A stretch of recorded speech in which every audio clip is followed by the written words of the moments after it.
Hi everyone, it's me, Krylios, Team Racing Productions MC and producer. And joining me today is Kathy Chiron from League of Women Voters DC. Hello, Kathy. Hello, hello. It's always good to see you, and it's fun to be with you this afternoon. It is always great to be here with you, Kathy. Thank you so much for being here. How are you? Doing well, thank you. We're gearing up for this June 21st primary and continuing our voter registration and get out the vote efforts leading up to November. Mm-hmm. We're busy. Yes, we are busy. We are busy. I love it. The primary is right around the corner. If you've been watching this channel, then you know that we have been having so many different conversations and interviews with all the different candidates across the political spectrum running here in the District of Columbia. Can you share some information with our voters this year about the website, first of all, Vote 411, and what that means for them and this year's election?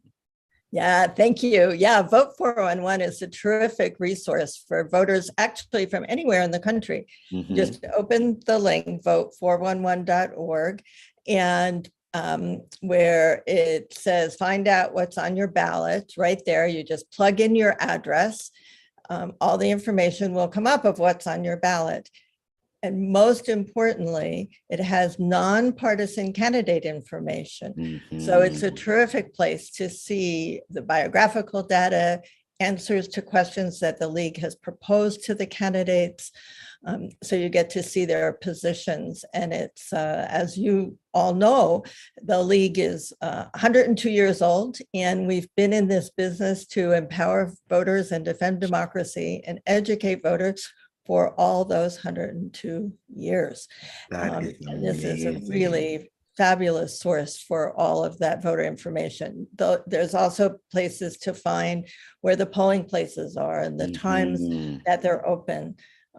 So Vote 411 is a great tool. You can check our league website as well. And just for DC voters to know that Friday, just in a couple of days, early voting starts, in-person early voting, which is really cool because that means if you miss the deadline for voter registration, you don't have to worry. Go to the voting center, any vote center that's open from 8:30 in the morning till I think it's 7 o'clock in the evening, and you can register to vote right there. You register, you turn in that piece of paper, and then you can go right away and vote. So we have same day voter registration here in the district, which is fabulous. Awesome. So there's no excuse. None, not one. Citizens 18 years and over to vote starting on Friday, all the way through June 21st. Certainly, and certainly.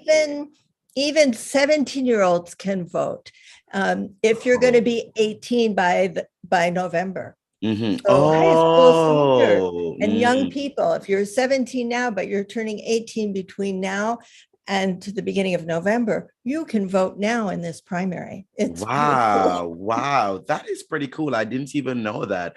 And of course, the League of Women Voters, 102 years, really representing, that nonpartisan body, across the US that strives for voting rights, here in this nation. Tell me, how much does this work, bring you personally, Kathy, fulfillment to make sure that everyone is, kept up to date about their civic duties and engaging with it? Yeah, well, one of the things that re-energizes me every day and has sort of kept me going all these last couple of years with COVID and all the other nonsense going on in our country is our work to implement Restore the Vote legislation. DC joins Vermont, Maine, and Puerto Rico as the only other jurisdiction that allows currently incarcerated voters to participate in all the elections. So we will have in-person voting in our DC Department of Corrections 14th, 15th, and 16th of June. I'll be there as a poll worker. And up until now, I've been going into our jail, helping the residents register to vote. Some of them have already getting their ballots and can vote by submitting those into the mailroom in the facility. Also in the Bureau of Prisons, in the Federal Bureau of Prisons, where many of our incarcerated residents are in over, I think it's about 100 facilities. Wow. They can, we've missed the deadline now for voter registration, but hopefully ballots are arriving and people who reside in the BOP who have registered to vote will get their ballots and be able to cast them. If anyone has questions about this, the League of Women Voters DC has a voter information phone line. The number is 202-800-6190. They can call every day between 9 and 9. If somebody happens not to be monitoring the calls that day, they'll get a message with a lot of information on it. You can also use core links to email DCVoter, DCVOTER at LWVDC.org, and we will answer all questions that come through core links. Yes, so yes. Two good ways to get information, questions answered, information about voting. We can read the candidate information from Vote 411 if somebody has questions to reach us.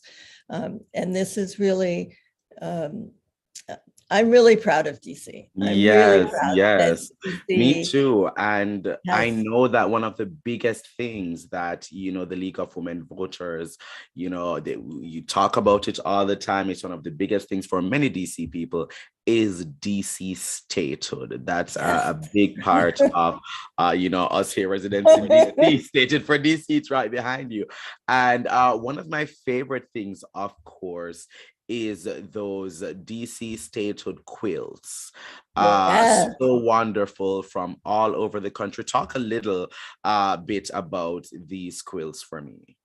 Yeah, this is a wonderful project that one of our members had this idea. She's a quilter, and in talking with other quilters, they decided to make a challenge to support DC statehood, for the quilters to learn about DC statehood. So they gave them specific size requirements and other more specific to quilting. I don't know what that is at all. But we got over 50 quilts from all over the country. Wow. To support this initiative. And the quilters had a ball doing this, and they learned a lot about DC. They learned what the new federal enclave will be, the shape of it. And in fact, that's the very quilt that you just pulled up on the screen. This one? No, next one, down. This one, there you go. Great. And you see the little brown part next to the river. That would be the federal district?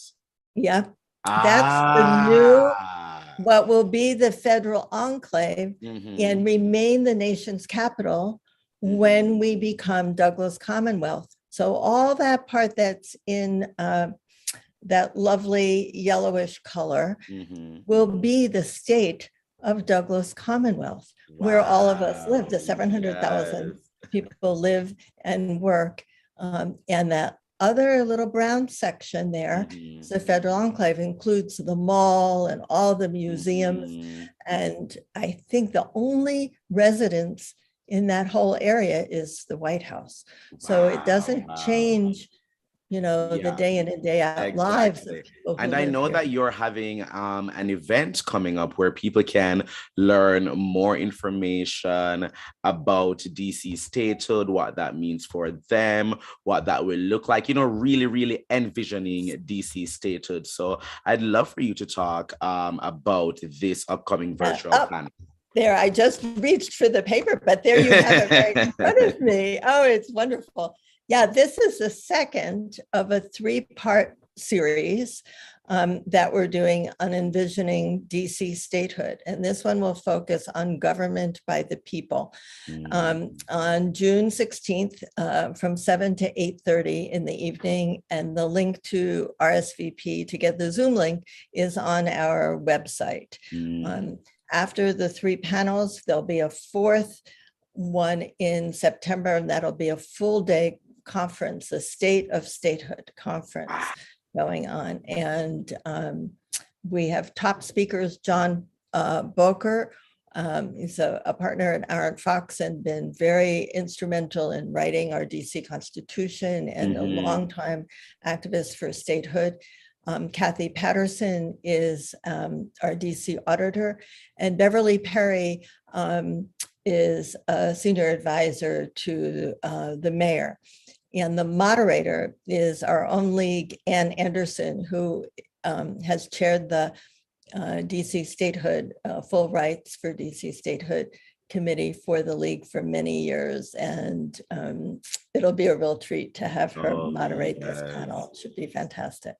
Certainly, certainly. Listen, as we get into election season, we feel the fervor, we feel it all coming through, and it is so great that we have an organization as long and as storied as the League of Women Voters to, keep us up to date with everything, keep us well informed about our rights or voting rights, about DC itself, and we just are so grateful for the work that you do in this election space in our city. Thank you. Thanks for the work you do in the community as well, in entertainment and supporting rights. It's really, it's fabulous. The DC League's going to be at the DC Pride Parade with the DC Vote Float.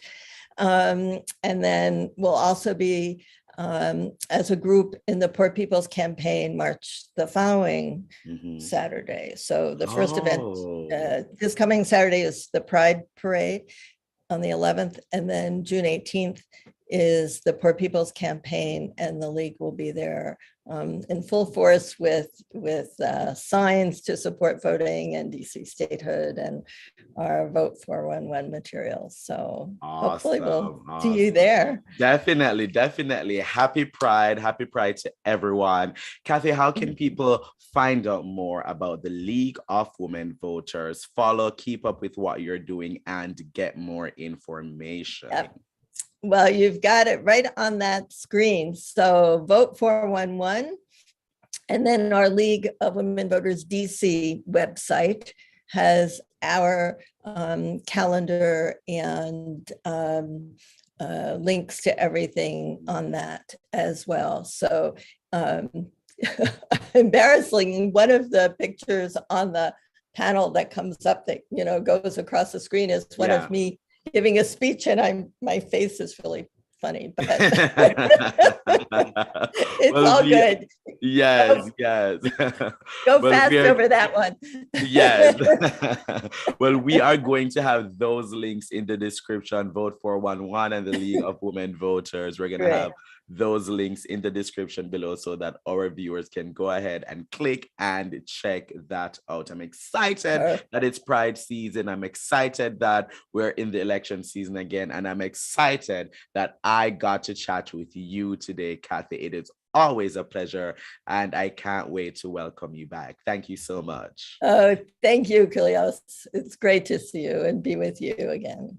Awesome. Those watching, please follow Team Racing Productions at Team Racing on all forms of social media. Click around our YouTube channel and check out our other interviews, vlogs, forums, and more. And while you're at it, please like, subscribe, share, and comment. But most of all, thank you for watching. Bye, everyone. Bye.